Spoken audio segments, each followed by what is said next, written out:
Next act we have up, Sally Can't Dance, a great guy I just met a little while ago, Michael Schneider on guitar and vocals, Brooks Patterson on guitar, Dale Lawrence on bass, and Chris Randalls on drums. I'm feeling good.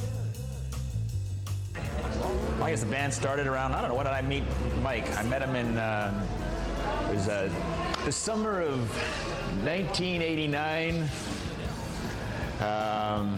I was playing in a different band, and Mike was doing the solo thing. What was it, Kalahari Ferrari? I can't remember. It was so long ago. We started out just Mike and I, and here we are again, and it's just more or less just Mike and I. Went through a couple different transformations. Fiddle players, keyboard players.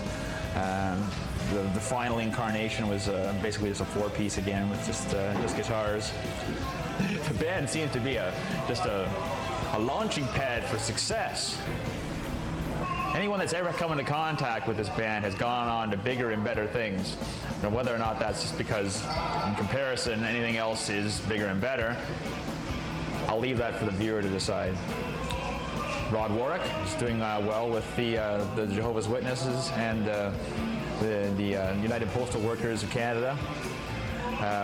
Rob Maynard, missing, presumed dead. Who else we got? Mark Ferris. He's a real musician, and he actually never really admitted to anybody that he really played with us. He's not on any liner notes, and so it's actually difficult to prove. Who else we got in there? Annie. Haven't heard from Annie in a while, so I think she went back to Saskatchewan, but I'm not sure. We've gone through 58 bass players. Who's the current one? I'm not entirely sure, but I believe it's somebody named Leibowitz. We auditioned a drummer that used to play with Johnny Thunders shortly before he died. And the first thing he said to us was that he just kicked heroin and was looking for a diversion to keep his mind occupied. So we pretty much instantaneously knew we weren't going to take this guy. But we were fascinated with the really thick New York accent that he had. So Mike and I spent about an hour just asking him to say things. Order a cup of coffee. Yeah, I could have a cup of coffee. It was great. A lot of fun. Chris Randalls, who currently is still in the band, but hasn't shown up to rehearsal in about 2.5 years. So I'm assuming he's still telling people that he's in the band. We just haven't found anybody to replace him yet. Sally Can't Dance. Spent quite a lot of time in the band as a drummer.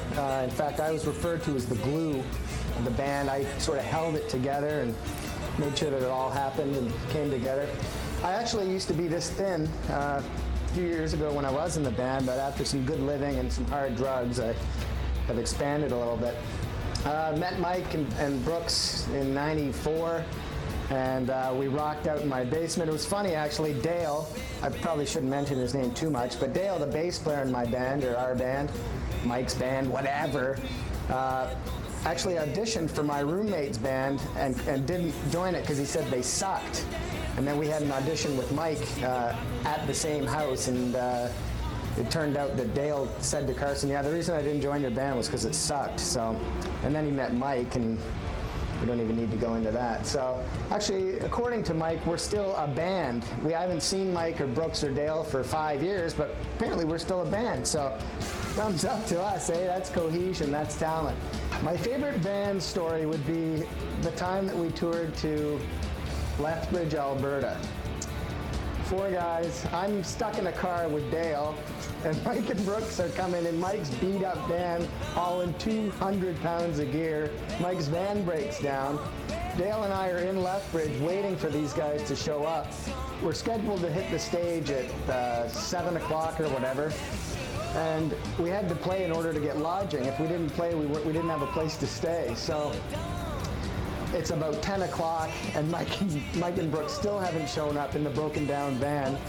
And Dale is losing his mind. I've never seen anybody go so livid before. Where the fuck are those guys? Fuck. It was hilarious. So finally Mike and Brooks showed up. We hauled ass, we got all the gear in onto the stage, did a quick little sound check, and then rocked the place. And that's my favorite band story, and I'm sticking to it. Thank you. Sally Can't Dance will be back in about half an hour.